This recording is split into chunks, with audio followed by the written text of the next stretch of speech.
In this video, I'm going to look at extensive form game. And we're going to consider the solution concepts for the extensive form games. So first we'll look at the concept of sequential rationality. This is an assumption, and we assume that the players are behaving in a sequentially rational manner. And we're going to use this sequential rationality concept to analyze the extensive form game using the solution concept of the backward induction argument. So first, let's look at the sequential rationality. What do we mean by this?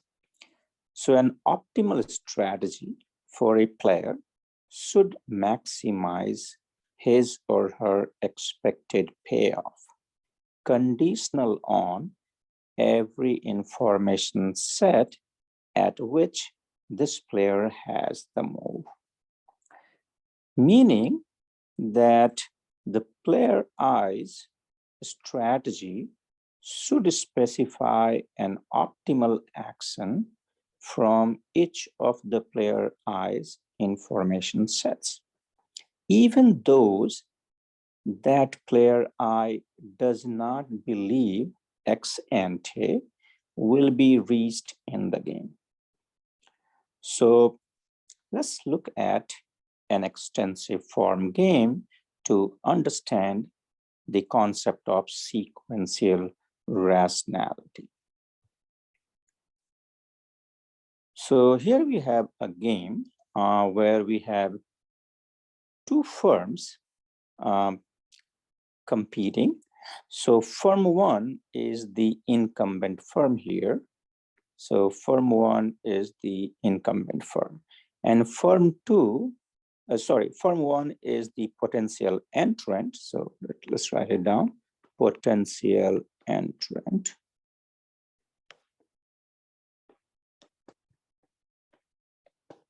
And firm two is the incumbent firm. Okay, so this is a game of price war. So if firm one, the potential entrant, remains out, meaning it does not enter the industry and compete with firm two, then the payoffs are 0 to firm one, meaning firm one is breaking even, making normal profit, and 4 to the incumbent firm. In that case, it has monopoly. But if potential entrant, the firm one, if it decides to enter, meaning it's in, that's the strategy, then the incumbent, which is firm two here, has two actions at its decision node. Either it can accommodate firm one, in that case, they split the payoff 2 and 2, or it can initiate a price war. In that case, they both incur losses of $1. Okay, so this is the game here.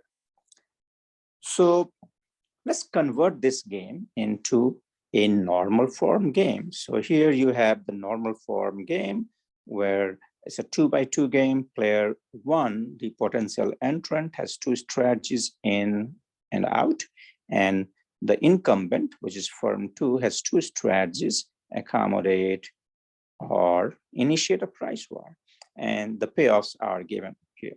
Right. So this game, normal form game, has been converted from the extensive form game, and we have discussed this conversion process in previous videos. So you might want to refer to those, how to convert an extensive form game into the normal form game. All right. So if we solve this normal form game using the concept of Nash equilibrium, you will realize that we have two pure strategy Nash equilibria in this game. So, player one will choose to move in if player two accommodates, right? That's the best response. And if player two, initiates a price war, then the best response for player one is to stay out. So this would be the best response. And similarly, if player 1 chooses to move in, then player 2's best response is to accommodate. And if player 1 chooses to stay out, then player 2's best response is there's a tie here. So both of these are best responses, right? So clearly the best responses match here and here, and they are the Nash equilibria of this game, right? So there are multiple Nash equilibria here. However, not both of them are sequentially rational. So let's look at that. So to sequential rationality, specifies that a player must choose his or her optimal action at any given information set, even if that information set is not reached, right? So let's look at player 2 first. So player 2, which is the incumbent, right? It has one decision node here, as you can see. So let's say player 1 moves in, competes with player 2, right? The firm 2 here. Will firm 2 initiate a price war? That is the question. Clearly, if you look at the payoffs, it is not in the best interest of firm 2 to initiate the price war, because that will result in a loss of $1. But if it tries to accommodate firm 1, then it makes a profit of $2. Clearly, profit of $2 is better than making a loss of $1. So if this decision node is reached for player 2, then the optimal strategy for player 2 is to accommodate firm 1, right? And similarly, firm 1 will, before making a move, whether to, stay out or move in, will anticipate what firm 2 is going to do. So firm 1, if it chooses to stay out, it makes a profit of $0. But if it moves in and player 2 behaves irrationally, right, at its decision node, then firm 1 can expect to receive a payoff of $2, right? So clearly 2 is better than 0. So the sequentially rational move for player 1 is to move in. So if you look at that, then clearly this Nash equilibria does not follow the sequentially rational path. However, this one follows, right?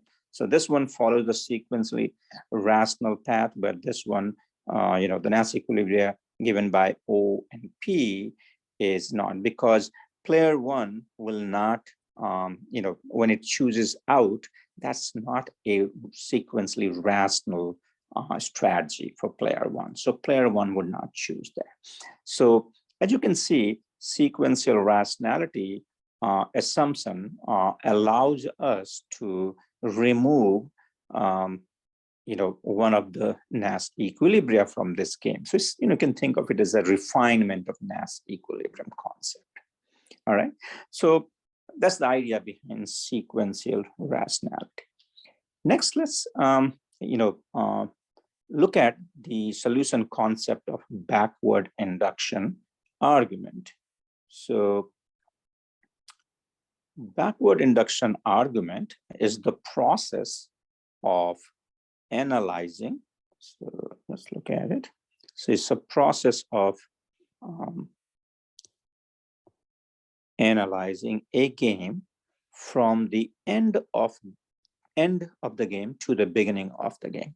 So basically you are moving from the last stage of the game to the first stage of the game. So at each decision node, one strikes from consideration any actions that are dominated. Given the terminal nodes that can be reached through the play of the actions identified at successor nodes. So backward induction implies that we go to the end of the game first. And from there, you look at any dominated strategies for the players and you strike them off from the game.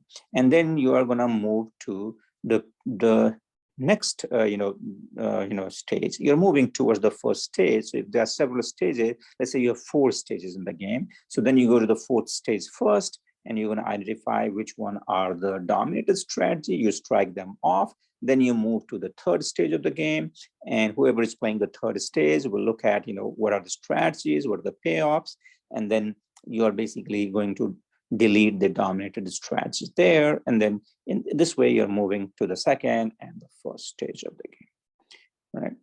So let's consider an extensive form game to analyze.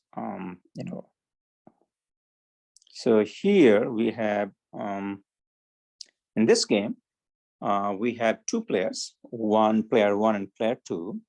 And here we have 3 stages of the game. So let me identify those for you. So player 1 plays the game at the initial node and has 2 strategies, up or down.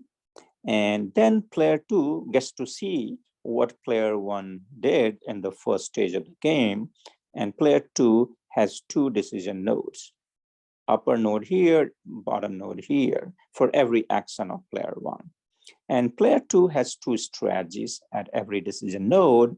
So it can move, A or B, or it can choose C or D, right, at the bottom node. So these are different strategies. And if player 2 chooses A or B, the game ends with payoffs of 1 and 4 and 5 and 2. And if player 2 at the bottom node chooses C, then the game progresses to the 3rd stage, where player 1 gets to play the game again. And player 1 can choose either E or F, right? And game ends.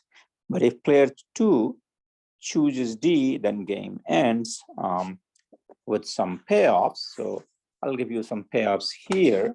So let's say it's 6 and 2, right?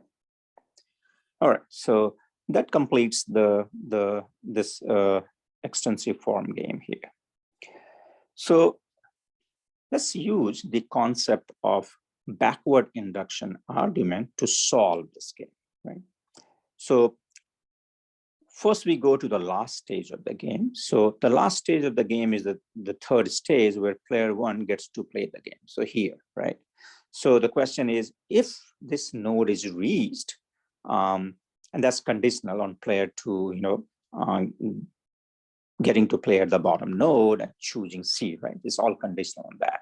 But let's suppose this node is reached. What would player 1 do? What is the optimal strategy? Would player 1 choose E or F, right? Clearly, if player 1 chooses E, player 1 ends up with the payoff of 3, and if it chooses F, it ends up with a payoff of 2. So 3 is better than 2, right? We're trying to maximize the expected payoff. So clearly, this strategy is suboptimal, right? It's dominated by E, and therefore we can remove that, right? So if the game is reached the last stage here, the 3rd stage, then the outcome would be 3 for player 1, 3 for player 2, right? So we have solved at the last stage. Now let's move backwards to the 2nd stage of the game, and there are 2 decision nodes at the 2nd stage, right, for player 2. So we have to specify what player would do at every decision node. So let's say the bottom node is reached. So what would player 2 do? We know player 2, if it chooses down, right, D, then is going to end up with a payoff of 2. And if it chooses C, then the game progresses to 3rd stage, where we're assuming player 1 is going to behave rationally, right? It's a sequential rationality assumption. So player 1, we know, is going to end up choosing E, right? And player 2, therefore, would end up with a payoff of 3, right? So clearly 3 is better than 2. Therefore, strategy D can be stricken off from the game, and C is the sequentially rational strategy here. So player 2 would choose C, and then in the 3rd stage, player 1 would choose E, right? But next, let's come to the other decision node, the top decision node of player 2. We are still in the 2nd stage of the game, right? So what would player 2 do here? Would player 2 choose A or B? Clearly, if player 2 chooses A, player 2 gets 4, and if it chooses B, it gets only 2. So B is dominated by A. So we know if the upper node is reached for player 2 is going to end up choosing strategy A.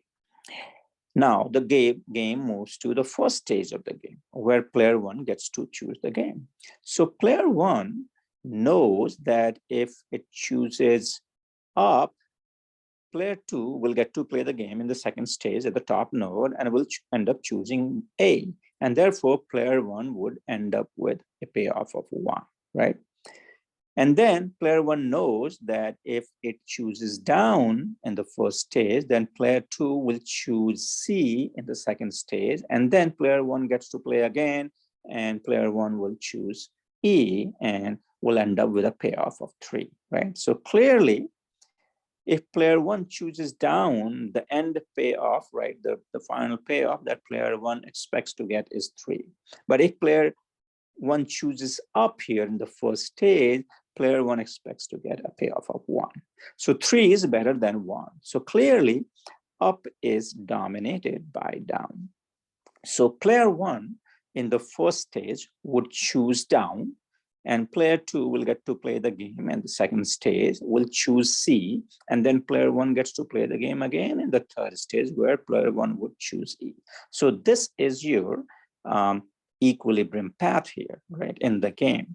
So the strategy profile that is Nash equilibrium here in this game is player 1 playing D, strategy D in the first stage, and then at the third stage, player 1 is going to play E, right?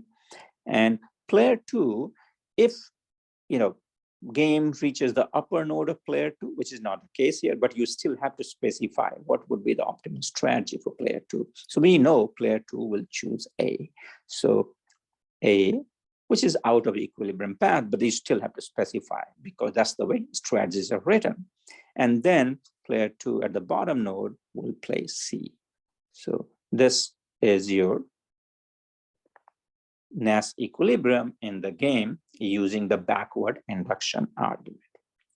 So for every finite game with perfect information, so perfect information means, players have, they know what decision nodes they are at, right? And there is no ambiguity, meaning the two decision nodes of player 2 are not in one information set, meaning they are not connected with a dashed line here, right? If they were in a dashed line, then this is not a perfect information game because player 2 doesn't know whether he's playing at upper node or bottom node. Here we have singleton information sets, so therefore this is a perfect information game. So every finite game with perfect information has a pure strategy Nash equilibrium. This is one of the results, which can be proven, but we're not going to get into details of that here.